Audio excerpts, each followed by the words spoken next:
एक माँ की दुआ में कितनी ताकत होती है ना, वो बताता हूँ आपको। एक बहुत फेमस डॉक्टर थे, बहुत बड़े डॉक्टर थे, डॉक्टर अहमद। विदेश जाते थे, बहुत सारी मीटिंग्स और कॉन्फ्रेंसेस होती थी। एक बार वैसे ही उनको विदेश जाना था, बहुत इंपॉर्टेंट मीटिंग थी। प्लेन उनके देश से उड़ गया जहां उनको जाना था, वहां के लिए। जब रास्ते में प्लेन था, उड़ रहा था, तब तूफान आया, और वो इतना तेज का तूफान आया कि पायलट प्लेन को उड़ा ही नहीं पा रहा था, कुछ नहीं दिख रहा था, बहुत मुश्किल हो गया उड़ाना। तब उस पायलट ने उस प्लेन को जो लैंड करा लिया उसी देश के किसी दूसरे शहर में।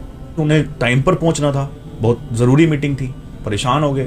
वहाँ जो भी स्टाफ था उन्होंने उनसे पूछा कि मेरी बहुत ज़रूरी मीटिंग है, मुझे वहाँ पहुंचना है। तब उन्होंने माफ़ी मांगी, बोले सर ये हमारे हाथ में नहीं है, मौसम इतना ज़्यादा ख़राब है, प्लेन उड़ ही नहीं पाएगा, आप एक काम करिए, वो शहर यहाँ से ज़्यादा दूर नहीं है, आप टैक्सी कर लीजिए। तब उन्होंने वही किया, एयरपोर्ट से बाहर निकले और टैक्सी की। अब जब टैक्सी रोड पर चल रही थी, तूफान तो नीचे भी था, इतना तेज तूफान, ड्राइवर को भी कुछ नहीं दिख रहा है, रास्ता भटक गया। तब एक जंगल में पहुंचे, वहां पे ना सिर्फ एक ही घर दिख रहा है, एक लाइट दिख रही है।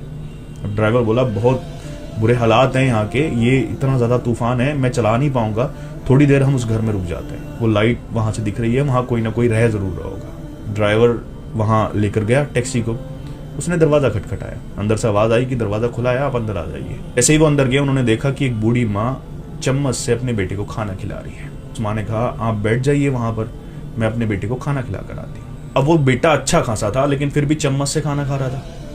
ये बात डॉक्टर को परेशान कर रही थी। देर वहां बैठे और फिर उनके मन में जो सवाल था उन्होंने पूछ ही लिया, बोले माँ इतना बड़ा है, इसको आप चम्मच से खाना खिला रहे हो? तब उस बूढ़ी माँ ने कहा बेटे इसको बहुत बड़ी बीमारी है, मैंने अपने पूरे देश में हर एक डॉक्टर को इसको दिखा दिया, मैं गरीब हूँ, इसका बाप भी नहीं है, कोई नहीं है परिवार में, सिर्फ एक यही मेरा है, जितना मेरे पास है मैंने सब इस पे खर्च कर दिया, सारे डॉक्टर्स को दिखा लिए, मैं दिन रात दुआ करती हूँ और दुआ के सिवा मेरे पास कुछ नहीं है।